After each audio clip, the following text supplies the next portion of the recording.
ওম জয় মা জগদীশ্বরী। বন্ধুরা, আশা করি আপনারা সকলে ভালো আছেন। আজকে আপনাদের কাছে একটা নতুন তথ্য নিয়ে এসেছি।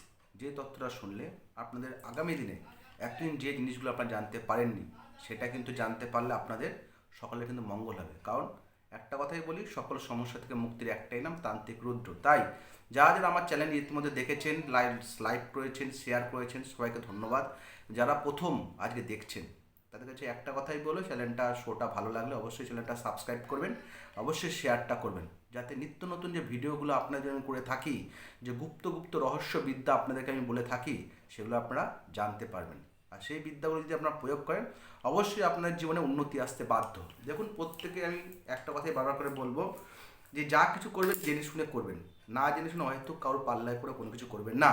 কারণ প্রত্যেকটা বিদ্যা কিন্তু মানুষের জীবনকে প্রভাবিত করে। তাই যত আমি বলছি সবকটা কিন্তু মানুষের জীবনে অর্থনৈতিক উন্নতি বলুন, কর্ম বলুন, সমস্ত উন্নতির দিককে আমি অবশ্যই আপনাদেরকে জানিয়ে রাখছি। তাই অবশ্যই বারবার করে একটা কথাই বলবো, এই একটা মাত্র চ্যালেঞ্জ যেখানে আপনি তন্ত্র থেকে জ্যোতিষ থেকে বাস্তু থেকে হস্ত থেকে সংখ্যা সমস্ত কিছু তথ্য কিন্তু আপনি একটা মাত্র শোতে পেয়ে যাবেন।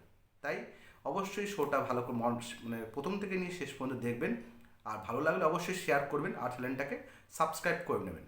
তো আজকে যেটা বলছেন যে গুপ্তবিদ্যা সম্বন্ধে আজকে যে আলোচনা করব সেটা হচ্ছে কীভাবে আমাদের জীবনে সামান্য একটা প্রয়োগের দ্বারাই আমরা আমাদের জীবনে কর্মকে, ভাগ্যকে, অর্থকে নিজে বশীভূত করতে পারবো। মানে কর্ম, অর্থ, বিদ্যা, ভাগ্য, বুদ্ধি সমস্ত কিছু আমি যদি একসাথে চাই, একটা মাত্র প্রয়োগে সেটা কীভাবে সম্ভব?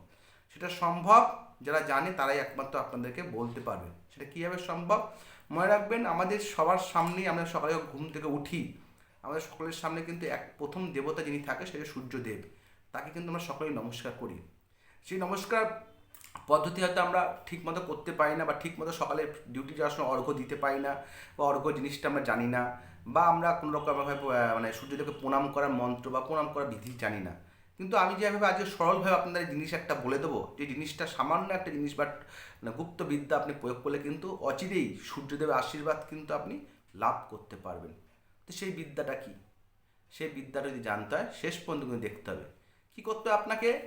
সকালবেলা যখন ঘুম থেকে উঠছেন, উঠে হাত মুখ ধুয়ে স্নান করে নেবেন। অবশ্যই স্নান করে ফ্রেশ হয়ে নিয়ে অবশ্যই পরনের মানে পরিষ্কার একটা ধুতি হোক, বা ধুতি পরে নেওয়াটাই বেস্ট হবে। লাল কালারের ধুতি পরলে খুবই ভালো হবে। লাল কালারের ধুতি কিন্তু অবশ্যই আপনি পরে নিয়ে, লাল কালারের ধুতি যদি না পারেন পরিষ্কার জামা কাপড় পরে নেবেন। সেই জামা কাপড় পরে কী করতে হবে? একটা তামার ঘটি নিতে হবে। একটা তামার ঘটি নেবেন। তামার ঘটিতে কী করতে হবে? জল নেবেন, গঙ্গার জল হোক, কলের জল হোক, জল নিলেন। তার সাথে লাল চন্দন গুঁড়ো দিতে হবে, বা লাল চন্দন পেস্ট করে আপনি তার মধ্যে দিতে পারেন। বোঝা গেল? জলের মধ্যে লাল চন্দন দিলেন। তার সাথে কী করতে হবে? লাল চন্দনের সাথে হচ্ছে কুমকুম দিতে হবে। দশনের দোকানে পাওয়া যায়, কুমকুম দিতে হবে। কুমকুমের সাথে দিতে হবে হচ্ছে লাল চন্দন, কুমকুম, আর তার সাথে দিতে হচ্ছে কামসিঁদুর। লাল চন্দন, কুমকুম, কামসিঁদুর, লাল চন্দন, কুমকুম, কামসিঁদুর। আর তার মধ্যে দিতে হবে 12টা দুব্য আর 12টা আতপ চাল। বোঝা গেল? লাল চন্দন, কুমকুম, কামসিঁদুর, আর হচ্ছে 12টা আতপ চাল আর 12টা দুব্য। এই পাঁচখানা জিনিসকে একত্রিত করে জলের মধ্যে দিয়ে সূর্যদেবের তলায় দাঁড়িয়ে, মানে মাথার উপর যেমন সূর্যদেব থাকবে, সামনে যখন আমরা দাঁড়াচ্ছি সূর্যদেবের সামনে দাঁড়িয়ে আমি মনে মনে আমার যা ইচ্ছা, কামনা, বাসনা সেটা তাকে জানিয়ে সূর্যদেব প্রণাম মন্ত্র আমি নিচে আপনাদের দিয়ে দেবো, আপনারা দেখে নেবেন, বা বইতেও আপনারা পেয়ে যাবেন। ওং জবা কুসুমং শঙ্কাশং কাশ্যপ্যাং মহাদুতিম ধন্তারিং সর্বপাপঘ্নাং প্রণতস্মি দিবাকরম। এটা সূর্যদেব প্রণাম মন্ত্র। আর অর্ঘ্যদানের মন্ত্র আপনাদের বলে রাখবো, ওং হ্রিং নম বিভাস্যাতে ব্রাহ্মণ ভাষ্যাতে বিষ্ণু তেজসে জগত সাবিত্রে সবিত্রে সূচায় কর্মদায়িনী ইধাম অর্গাং হ্রিং হ্রিং সূর্যায় নমঃ।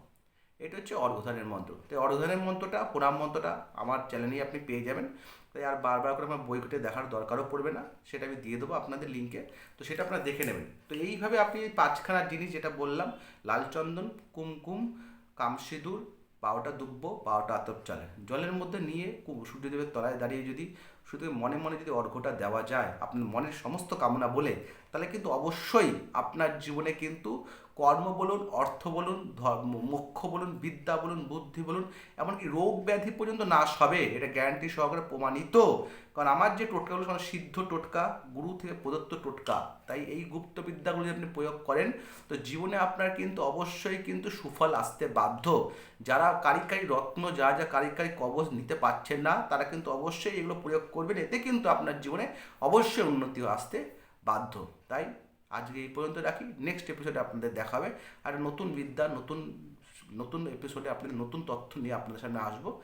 তাই আজকে এতটাই থাকুক, পরের এপিসোডে আবার আপনাদের সামনে দেখা হবে। আসছি আজকে। ওম জয় মা জগদীশ্বরী।